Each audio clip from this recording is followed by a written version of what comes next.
नमस्कार, विद्या news line में आपका स्वागत है। बिहार चुनाव की सरगर्मी तेज हो गई है। प्रधानमंत्री से लेकर के बिहार के सारे नेता उस सूबे को मथने में लगे हुए हैं और इधर जो टिकट के दावेदार हैं वो बढ़ चढ़ के दावे कर रहे हैं। बातचीत में एक कहावत सी बोली जाती है कि यदि आपको अपने बारे में कुछ न पता हो ठीक से या गहराई से तो चुनाव लड़ लीजिए, विरोधी वो निकाल करके आपके बारे में ले आ देंगे जो आपको खुद नहीं पता होगा। ऐसा ही कुछ हो रहा है वहाँ पर। मोकामा के एक नेता हैं लल्लन सिंह उर्फ नलिनी रंजन, जिनकी पत्नी सोनम पिछला उपचुनाव 2022 में लड़ी थी और लगभग 17,000 वोटों से अनंत सिंह की पत्नी नीलम से हार गई थी। इस बार वो मजबूती से दावेदारी पेश कर रहे हैं, वो भी बीजेपी से।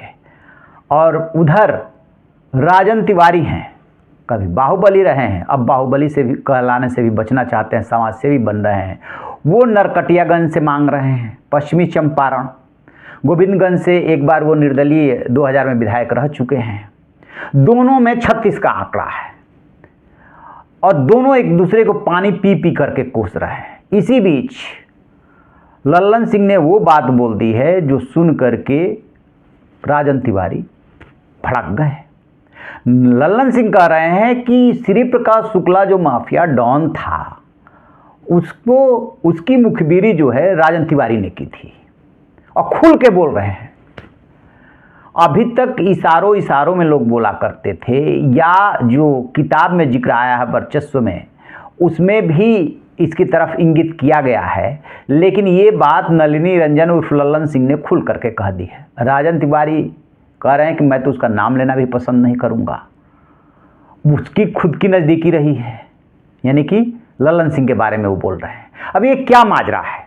दरअसल माजरा ये है कि ये 1993 से कहानी शुरू होती है गोरखपुर से, और वहाँ से श्री प्रकाश शुक्ला अपने कुछ दोस्तों के साथ जराइम की दुनिया में एंट्री लेता है। उसी में से आनंद पांडे थे और राजन तिवारी थे, और ये पवन पांडे अरुण मिश्रा से नज़दीकी के बाद पवन पांडे से नज़दीकी के रास्ते सूरज भान से नज़दीकी एक ग्रुप बना लेता है। अब फिर तो जो जराइम की दुनिया में एक से बड़े एक कांड किए, बताने की ज़रूरत नहीं, दोहराने की ज़रूरत नहीं। इसमें श्री प्रकाश शुक्ला सबसे बड़ा दुस्साहसी निकला और वो समय दे करके लोगों को मारने लगा। बड़े बड़ों को धराशायी किया। ब्रिज बिहारी प्रसाद और अजीत सरकार को जब बिहार में गिराया तो कोहराम मच गया था। लालू प्रसाद यादव मुख्यमंत्री हुआ करते थे। बताया जाता है कि इन कांडों में उसके साथ जो है राजन तिवारी भी हुआ करते थे। लेकिन अब जबकि श्री प्रकाश शुक्ला इस दुनिया में नहीं है, एसटीएफ के हाथों 1998 में मारा गया था, तो राजन तिवारी जो है राजनीति में एंट्री ले चुके हैं और उस्ताद दादा सूरज भान भी एंट्री ले चुके हैं। दोनों ने 2000 का चुनाव जो है वे जेल में रहते हुए लड़ा था। ये सूरज भान लड़े थे मोकामा से और ये लड़े थे राजन तिवारी गोविंदगंज से। दोनों चुनाव जीत गए थे। बाद के दिनों में दोनों की चुनावी यात्रा आगे बढ़ी। बहरहाल तो अब क्या है कि ये जो लल्लन सिंह हैं वो खुल के बोल रहे हैं कि इन्होंने ही किया था मुखबिरी, क्योंकि ये आरोप लगते हैं कि श्री प्रकाश शुक्ला को के बारे में किसने एसटीएफ को जानकारी दी थी, तो उसके साथी ने दी थी। वो साथी कौन हो सकता है? तो अब ये कह रहे हैं कि वो राजन तिवारी कह रहे हैं कि लल्लन सिंह दावा करते रहे हैं श्री प्रकाश शुक्ला से नज़दीकी के वही आदमी होगा। साथ में एक सुनील सिंह का भी वो नाम लेते हैं कि सुनील सिंह के लिए मुखबिरी लल्लन सिंह ने की थी, वगैरह वगैरह। लेकिन अब जरा इन बातों को कड़ियों को कनेक्ट करने की कोशिश करें। बात को 27-28 साल हो गए कि आखिरकार इस स्टेज पर आकर के बात क्यों खुली और क्या सही हो सकती है। तो अब इस कड़ी को उस राजेश पांडे ने जो वर्चस्व किताब में लिखा है उससे ज़रा जोड़िए। जब एसटीएफ की टीम पटना उतरी थी और वहाँ पर गेस्ट हाउस में रुकी थी, तब पटना के तत्कालीन आईजी मिलने के लिए आए थे और दोनों के बीच में जो बातचीत हुई थी उसमें जिक्र जो है राजन तिवारी और श्री प्रकाश शुक्ला दोनों का आता है। जान के ताजुब होगा कि उस बातचीत में सूरज भान का जिक्र आया ही नहीं, जबकि एसटीएफ की टीम ने इस बात पर आश्चर्य व्यक्त किया कि आप बिहार में बैठे हैं, सूरज भान सबका उस्ताद है। तो राजन तिवारी से पटना पुलिस की जो बातचीत हुई होगी या जो भी थाना क्षेत्र लग रहा होगा, जिसका भी इलाका लग रहा होगा, जो जिसने भी राजन तिवारी से बात की होगी, तो उसका हवाला देते हुए आईजी ने बताया था कि राजन भी ऐसा ही इनपुट दे रहा था कि इसमें जो है वो श्री प्रकाश शुक्ला का हाथ है। और अब नलिनी रंजन जो है चुनाव लड़ने की बारी आई, दोनों में किसी बात को लेके मतभेद हो गए तो वो खुल करके आखम ठोक करके बोल रहे हैं कि राजन तिवारी ने ही मुखबिरी की। राजन तिवारी कह रहे हैं कि इसे जो नलिनी रंजन उर्फ ललन सिंह ने की थी। खैर बात जो भी हो, अब आते हैं विधानसभा चुनाव की बात पर। खास बात यह है कि इनकी नलिनी रंजन उर्फ ललन सिंह की पत्नी तो पिछला उपचुनाव 2022 का बीजेपी के टिकट पर लड़ चुकी हैं, तो उनके बीजेपी में होने न होने को लेकर के कोई डाउट नहीं है।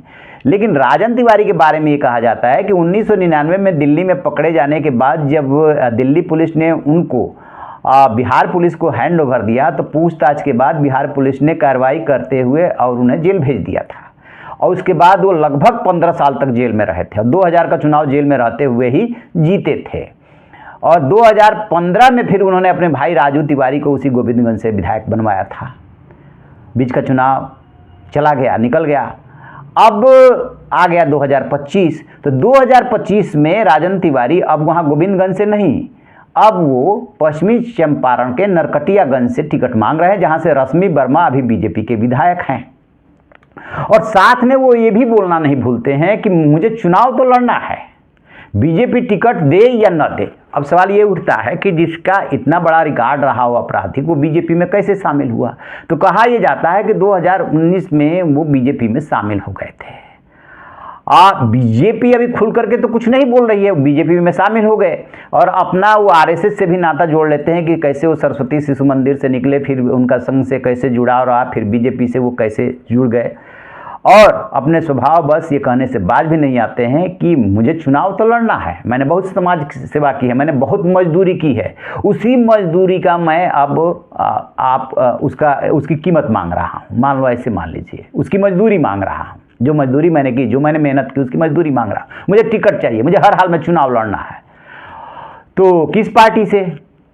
तो पार्टी का नाम बीजेपी खम ठोक के बोल रहे हैं और ये भी कह रहे हैं कि हमने नेतृत्व को बता दिया, लेकिन नेतृत्व ने क्या कहा ये नहीं बता रहे हैं। तो इसका मतलब उन्हें भी इस बात का डाउट है कि नरकटियागंज से उन्हें टिकट मिलेगा कि नहीं मिलेगा। तो उस केस में कोई वो या तो छोटी मोटी पार्टी पकड़ सकते हैं या फिर निर्दलीय मैदान में उतर सकते हैं। और इधर नलिनी रंजन का सीन ये है, ललन सिंह का, कि अब वो कह रहे हैं कि मैं तो खुद भी लड़ लूँगा, कि वहाँ वो सीट जेडीयू के खाते में जाएगी कि बीजेपी के खाते में जाएगी। 2022 का उपचुनाव तो बीजेपी के उसमें खाते में गया था और इस बार जो है जेडीयू के खाते में भी जा सकता है। जेडीयू के खाते में जाएगा तो जेल से निकल करके अनंत सिंह आए ही हैं ये चुनाव लड़ने के लिए। उधर जो है जेडीयू से नेता हैं नीरज कुमार, प्रवक्ता हैं, काफ़ी वोकल हैं, वो कह रहे हैं कि मैं लड़ूंगा। तो वहाँ पे अलग रार चल रही है कि ये नलिनी रंजन, नीरज कुमार और ये अनंत सिंह, तो खैर अनंत सिंह और नीरज कुमार तो मांग रहे हैं जेडीयू से, वो मांग रहे हैं भाजपा से। तो सबसे पहले तो चाहे राजन तिवारी का केस हो या इनका नलिनी रंजन ललन सिंह का केस हो, ये तय होना है कि वो सीट एनडीए के गठबंधन के जो घटक दल है उन किसके खाते में जाती है। उसके बाद तो कैंडिडेट की बात आएगी, लेकिन नेताओं का काम है, राजनीति की ये सूरत और सीरत है कि ऐसी चर्चाएं कराती है, उसे चर्चा खर्चा पर्चा चाहिए। सो बिहार में चर्चा खर्चा पर्चा चल रहा है, बीच बीच में दिल्ली से बड़े नेता जाते हैं, माहौल को बनाते हैं। अभी प्रधानमंत्री नरेंद्र मोदी गए थे, उन्होंने पूरा माहौल बना दिया है और दोनों गठबंधन जो है इस बार प्रतिष्ठा की लड़ाई लड़ रहे हैं। बीच में आ गए हैं जन सुराज वाले प्रशांत किशोर उर्फ पीके। तो राजन तिवारी ये भी कहना नहीं भूलते हैं कि और कुछ प्रशांत किशोर करें या ना करें, एनडीए और बीजेपी का खेल खराब कर सकते हैं। आपकी क्या राय है? कमेंट बॉक्स में जरूर बताइएगा। Thank you.